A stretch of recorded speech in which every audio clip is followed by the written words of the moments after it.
আজকের আলোচনার বিষয় হলো সাহাবায়ে কিরামের দানের গল্প। সাহাবায়ে কিরামের দানের গল্প।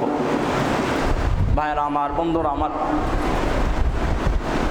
আল্লাহর নবী, বিশ্ব নবী সাল্লাল্লাহু আলাইহি ওয়াসাল্লামের সাহাবায়ে কিরাম রিদওয়ানুল্লাহি তাআলা আলাইহিম আজমাইন, ওনারা ছিলেন দ্বীনের অতন্দ্র প্রহরী। আল্লাহ এবং আল্লাহ রসুলের পক্ষ থেকে যখন যেই কাজের আদেশ করা হইতো, ওনারা এনি টাইম প্রস্তুত থাকতেন আল্লাহ তাআলার সেই আদেশকে বাস্তবায়ন করার জন্যে। জিহাদের ময়দানে গিয়ে নিজের জীবনকে উৎসর্গ করতে হবে, সাহাবায়ে কিরাম প্রতিযোগিতায় লড়তেন। আল্লাহর দ্বীনকে বুলন্দ করার জন্য বিভিন্ন প্রান্তরে সফর করতে হবে, সাহাবায়ে কিরাম প্রতিযোগিতা শুরু করে দিতেন। আল্লাহর দ্বীনকে প্রতিষ্ঠা করার জন্য দান ও সদকা করতে হবে, অর্থনৈতিকভাবে সহযোগিতা করতে হবে। আল্লাহর নবী সাল্লাল্লাহু আলাইহি ওয়াসাল্লামের সাহাবায়ে কিরাম রিদওয়ানুল্লাহি তাআলা আলাইহিম আজমাইন, ওনারা প্রতিযোগিতায় লিপ্ত হয়ে যেতেন। বন্ধুগণ আমার, সাহাবায়ে কিরাম ছিলেন অত্যন্ত দানশীল। আল্লাহর দ্বীনকে জিন্দা করার জন্যে, আল্লাহর দ্বীনকে প্রতিষ্ঠা করার জন্যে, অভাবগ্রস্ত মানুষের অভাব দূর করার জন্যে, ঋণগ্রস্ত মানুষের ঋণ মুক্ত করার জন্যে, রাতে দিনে সচ্ছল অসচ্ছল সর্ব অবস্থায় আল্লাহর নবী সাল্লাল্লাহু আলাইহি ওয়াসাল্লামের সাহাবারা প্রস্তুত থাকতেন, কুরবানি দেওয়ার জন্য প্রস্তুত থাকতেন। ভাইরা আমার, বন্ধুরা আমার, আল্লাহর নবী সাল্লাল্লাহু আলাইহি ওয়াসাল্লামের সাহাবারা দানের প্রশ্ন যখন আসতো, প্রতিযোগিতায় লিপ্ত হয়ে যেতেন। আল্লাহ রাব্বুল আলামিনও বলছেন, সৎ ও নেক কাজে ও আমার বান্দারা তোমরা প্রতিযোগিতা শুরু করে দাও।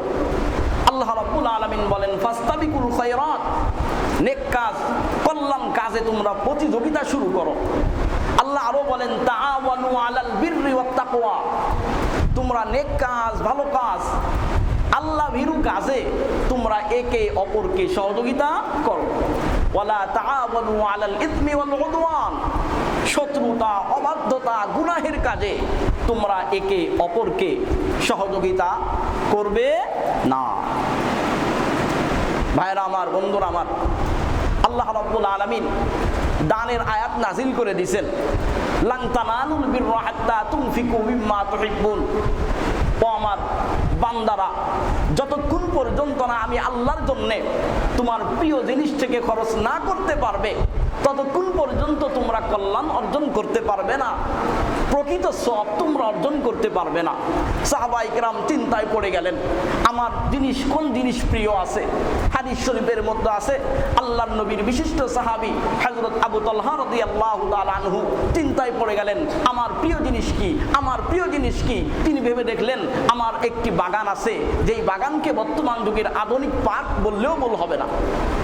এই সাহাবী আল্লাহর নবী সাল্লাল্লাহু আলাইহি ওয়াসাল্লামের দরবারে গিয়ে সেই পার্কটাকে, সেই বাগানটাকে দান করে দিয়েছেন। আর বলছেন, আল্লাহ বলছেন প্রিয় জিনিস ব্যয় করতে, নবী আমার কাছে প্রিয় জিনিস হলো এই বাগান। এই বাগান আমি আল্লাহর রাস্তায় দান করে দিলাম, আপনার যা মন চায় আপনি এই বাগান দিয়ে তাই করবেন। সুবহানাল্লাহ। ভাইরা আমার, বন্ধুরা আমার, আল্লাহর নবী, বিশ্ব নবী সাল্লাল্লাহু আলাইহি ওয়াসাল্লামের সাহাবাদের দানের ইতিহাস কেমন ছিল, দানের গল্প কেমন ছিল। ভাইরা আমার, বন্ধুরা আমার, আল্লাহর নবী, বিশ্ব নবী সাল্লাল্লাহু আলাইহি ওয়াসাল্লামের কাছে একজন ভিক্ষুক আসলো। একজন ভিক্ষুক এসে বলতেছে, ইয়া রাসূলুল্লাহ, আমি ক্ষুধার্ত, আমাকে খাবার দান করেন, আমি অসহায় মানুষ, আমাকে আপনি সহযোগিতা করেন। আল্লাহর নবী, বিশ্ব নবী সাল্লাল্লাহু আলাইহি ওয়াসাল্লাম ওই ভিক্ষুককে বললেন, আমার কাছে তো তেমন দেওয়ার মতো কিছু নাই, তুমি এক কাজ করো, হযরত উসমান রাদিয়াল্লাহু তাআলা আনহুর কাছে যাও, হযরত উসমানের কাছে যাও। নবীর কাছে কিছু নাই, নবী দিতে পারে নাই, কিন্তু নবী তাকে না করে দেয় নাই। নবী একটা ভালো দিক দেখায় দিছে, হযরত উসমানের কাছে যাও, উসমানের কাছে গেলে হয়তো কিছু সহযোগিতা তুমি পাইবা। এই ব্যক্তি হযরত উসমান রাদিয়াল্লাহু তাআলা আনহুর বাড়িতে আসলো। বাড়িতে এসে দেখেন হযরত উসমান রাদিয়াল্লাহু তাআলা আনহু বাড়ির আঙ্গিনায় তুলা শুকাইতে দিয়েছেন, তুলা রোদে দিয়েছেন, আর সেই তুলা বাতাসে উড়ে যাচ্ছে। হযরত উসমান রাদিয়াল্লাহু তাআলা আনহু সেই তুলা আবার এনে ওই জায়গা মতো রাখছেন।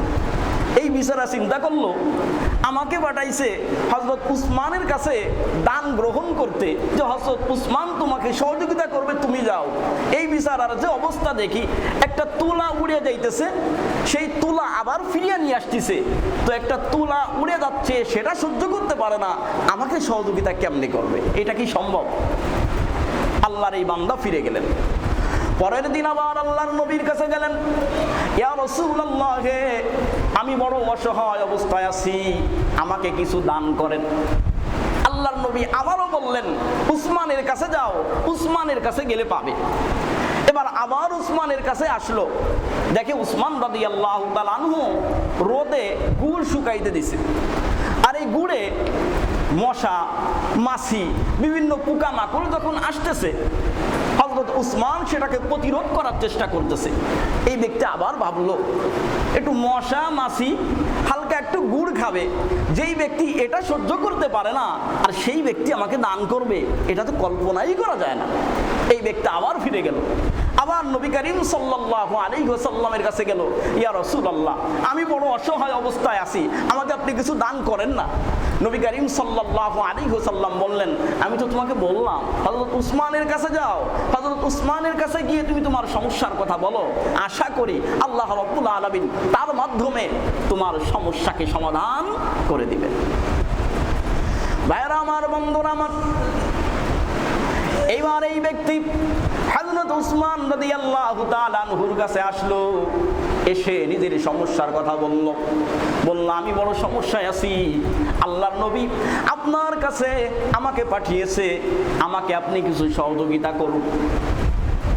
ঠিক দুপুরে প্রচন্ড রোদ, হযরত উসমান রাদিয়াল্লাহু তাআলা আনহু তার এই কাকুতি মিনতি, তার এই অসহায়ত্বের কথা খুব মনোযোগ দিয়ে শুনলেন।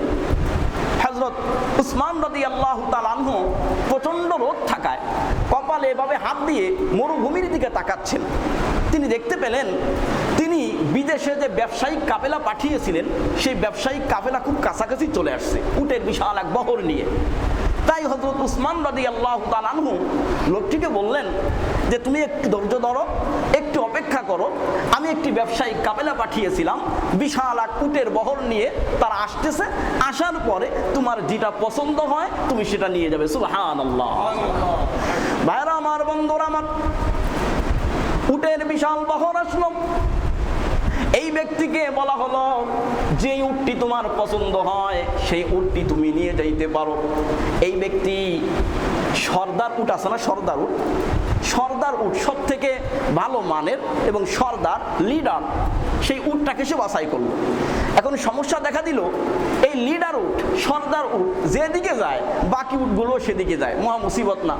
তাহলে উট নিল একটা, কিন্তু এই উট নিয়ে গেলে বাকি উটগুলো তার পিছু পিছু ধরে, বড় সমস্যা। হযরত উসমান রাদিয়াল্লাহু তাআলা আনহু দেখলেন লোকটার সর্দার উটটি পছন্দ হয়েছে, আবার সর্দার উটটি নিয়ে গেলে বাকি উট গিলিয়ে রাখা সম্ভব না। হযরত উসমান রাদিয়াল্লাহু তাআলা আনহু বললেন, যাও, আমি আমার পুরো উটের বহর আমি তোমাকে দিয়ে দিলাম, তুমি এটা দিয়ে যা মন চাই তুমি তাই করো, আমি আল্লাহর সন্তুষ্টির জন্য দিয়ে দিলাম। সুবহানাল্লাহ। কত বড় দানবীর ছিলেন চিন্তা করেন। এই ব্যক্তির ভুল ভেঙেছে, উনি বিশ্বাস করতে পারতেছিলেন না যে যেই লোক তুলা উড়ে যাচ্ছে সেটা সহ্য করতে পারে না, মশা মাছি গুড় খাচ্ছে এটা সহ্য করতে পারে না, তাহলে এই ব্যক্তি উটের বিশাল বহর, কোটি কোটি টাকা দাম, এটা আমাকে দিল, উনার মাথায় কাজ করে না।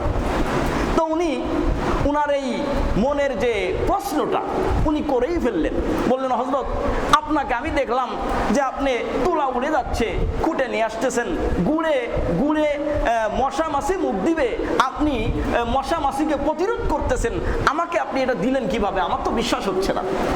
হযরত উসমান রাদিয়াল্লাহু তাআলা আনহু বললেন, শোনো, এই তুলার মালিক এবং এই গুড়ের মালিক মূলত আমি নই, এটা হলো মূলত আমার কাছে একজন ব্যক্তি আমানত রেখেছে, আমানত। আমি চাই আমানত ওই ব্যক্তির কাছে পুঙ্খানুভাবে ফিরিয়ে দিতে। সুতরাং এখান থেকে যদি সামান্য একটু তুলা উড়ে যায় অথবা একটি গুড় যদি এখান থেকে নষ্ট হয়ে যায় তা কমে যাবে, আর সেক্ষেত্রে ওই পরিমাণই আমার থেকে খেয়ানত হয়ে যাবে। আমি চাই না আমার কাছ থেকে আমানতের খেয়ানত। সুবহানাল্লাহ, ওনাদের মন মানসিকতা কেমন ছিল চিন্তা করতে পারেন। যেমন দানবীর ছিলেন তেমন ছিলেন আমানত, আমানতের মূর্ত প্রতীক ছিলেন সাহাবায়ে কিরাম রিদওয়ানুল্লাহি তাআলা আলাইহিম আজমাইন। ভাইরা আমার, বন্ধুরা আমার, অপর এক হাদিস শরীফের মধ্যে এসেছে আল্লাহর নবীর আরেকজন জলিলুল কদর সাহাবা আব্দুল্লাহ ইবনে জাফর রাদিয়াল্লাহু তাআলা আনহু, উনি বড় দানবীর ছিলেন, আল্লাহর রাস্তায় খুব বেশি বেশি দান করতেন। আব্দুল্লাহ ইবনে জাফর রাদিয়াল্লাহু তাআলা আনহু বলেন, আমি একবার আমার খেজুর বাগানে গেলাম আমার খেজুর বাগানটা দেখাশোনা করার জন্য। আমার বাগানের পাশেই আরেকজন ব্যক্তির বাগান ছিল। ওই বাগানে একজন হাবশী কালো গোলাম সে বসে বসে কাজ করতেছিল। দুপুর যখন হলো তার মালিক তার জন্য রুটি পাঠাইলো। কি পাঠাইলো ভাই? রুটি পাঠাইলো। এই হাবশী গোলাম সারাদিন কাজ করে ক্লান্ত শ্রান্ত হয়ে ক্ষুধার্ত অবস্থায় এই রুটি খাবে বলে বসলো। এই মুহূর্তে একটা কুকুর আসলো, যেই কুকুরকে দেখে বোঝা যাচ্ছিল যে খুব দূর দূরান্ত থেকে এসেছে এবং খুব ক্ষুধার্ত অবস্থায় এসেছে। তো লোকটি ক্ষুধার্ত অবস্থায় রুটি নিয়ে বসলো খাবার খাওয়ার জন্য, আর তার সামনে এসে উপস্থিত হলো একটি কুকুর। এই হাবশী গোলাম যে কাজটা করলো, একটি রুটি কুকুরকে দিল। তবে কুকুর খাওয়ার পরে উনি বুঝতে পারলেন একটা রুটিতে কুকুরের পেট ভরে নাই। 2 নম্বর রুটিও দিল, একই অবস্থায় পেট ভরে নাই, যায় না। 3 নম্বর রুটিও দিল। 3 নম্বর রুটি দেওয়ার পরেও দেখে এখনো পর্যন্ত কুকুর ক্ষুধার্ত, কিন্তু এই ব্যক্তির কাছে আর কোনো রুটি ছিল না।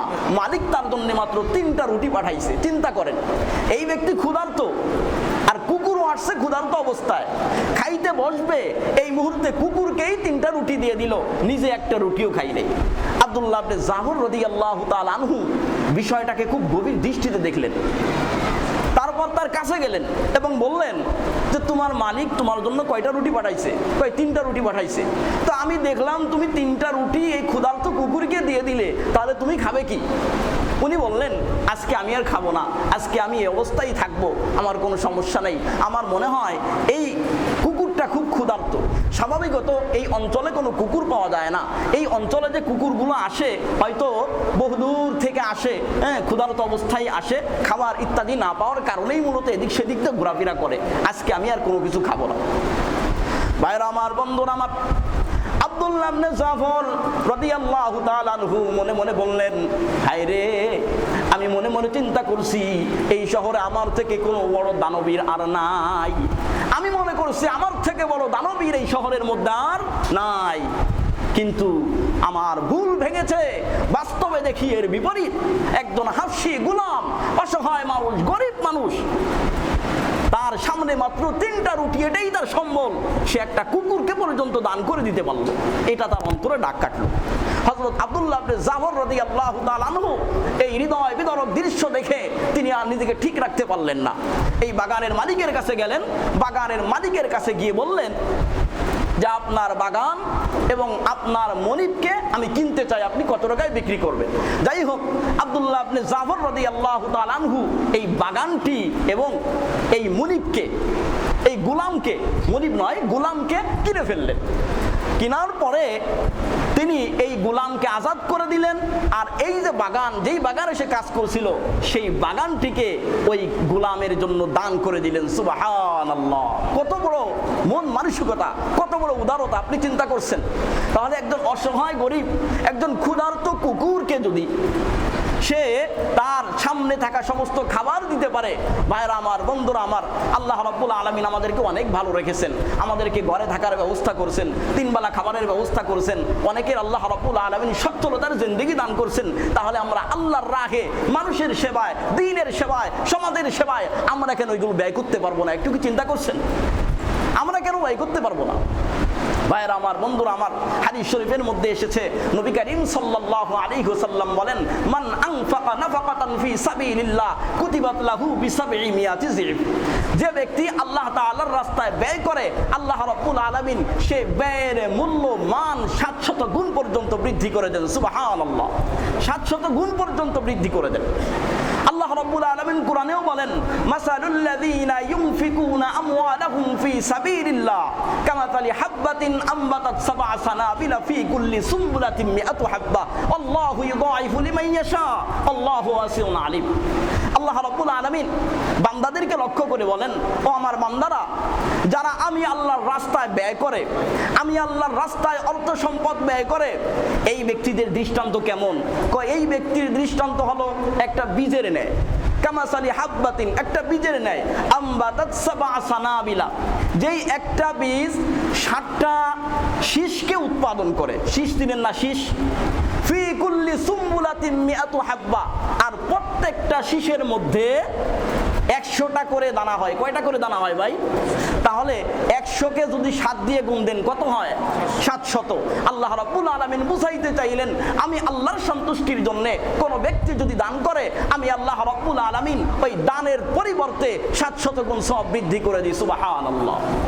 ভাইরা আমার, বন্ধুরা আমার, হাদিস শরীফের মধ্যে এসেছে আল্লাহর নবী, বিশ্ব নবী সাল্লাল্লাহু আলাইহি ওয়াসাল্লামের জলিলুল কদর সাহাবা হযরত উসমান রাদিয়াল্লাহু তাআলা আনহু, তিনি একই সাথে নবীর জামাতা ছিলেন। ওনাকে বলা হয় জিন্নুরাইন।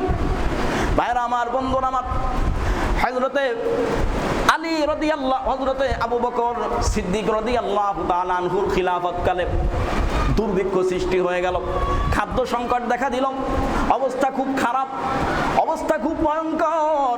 এই মুহূর্তে হযরতে উসমান রাদিয়াল্লাহু তাআলা আনহু বাইরে থেকে মদিনাতে প্রায় 1000 মণ গমের একটা বিশাল বহর তিনি আনলেন। 1000 মণ গমের একটা আমদানি তিনি করলেন। এই গমগুলো যখন মদিনায় পৌঁছলো, তখন শহরের বড় বড় ব্যবসায়ীরা হযরত উসমান রাদিয়াল্লাহু তাআলা আনহুর কাছে গেল এবং বলল যে, আপনি যেই গমগুলো এনেছেন, আমরা 50% লাভ বেশি দিয়ে এই গমগুলো আমরা নিতে চাই, আপনি দিবেন কিনা? হযরত উসমান রাদিয়াল্লাহু তাআলা আনহু বললেন, 50% লাভ দিলে আমি দিব না, আমাকে যদি 1000% লাভ দেওয়া হয় তাহলে আমি এই গমগুলো তোমাদেরকে দিয়ে দিব। এর কারণ হলো, কারণ প্রতিমধ্যে আমাকে একজন 700 গুণ দিতে চাইছে। কত গুণ ভাই? 700 গুণ দিতে চাইছে। তো কোথায় 700 গুণ আর কোথায় 50 গুণ? তো তোমাকে আমি দিব কিভাবে? এই ব্যবসায়ীরা অবাক, কি বলে, মদিনাতে আপনার মাল মাত্র নামলো, মাল মাত্র আসলো, আর সঙ্গে সঙ্গে এসে আমরা সাক্ষাৎ করলাম, আমরাই তো সর্বপ্রথম এই মাল দেখলাম, 700 গুণ দিতে কে চাইছে? হযরত উসমান রাদিয়াল্লাহু তাআলা আনহু বলেন, আল্লাহর সঙ্গে আমার চুক্তি হয়েছে, আল্লাহ রাব্বুল আলামিন এই মালকে আমার কাছ থেকে কিনে নিতে চায় 700 গুণ বেশি দিয়া, 700 গুণ লাভ বেশি দিয়া কিনে নিতে চায়। সুতরাং 1000 গুণ দিতে পারলে আমি তোমাদেরকে দিব, এছাড়া দিব না। এরপরে হযরত উসমান রাদিয়াল্লাহু তাআলা আনহু আয়াত তেলাওয়াত করলেন, মাসালুল লাযীনা ইউনফিকুনা আমওয়ালাহুম ফি সাবিলিল্লাহ কামাসালি হাববাতিন আমবাতাত সাবআ সানাবিলা ফি কুল্লি সুমবুলাতিন মিআতু হাব্বা। অতঃপর হযরত উসমান রাদিয়াল্লাহু তাআলা আনহু যেটা করলেন, এই মালের সম্পূর্ণ বহর প্রায় 1000 মণ গম তিনি সম্পূর্ণ বিনামূল্যে দুর্ভিক্ষে আক্রান্ত মানুষের মাঝে সম্পূর্ণ বিনামূল্যে বিতরণ করলেন। সুবহানাল্লাহ।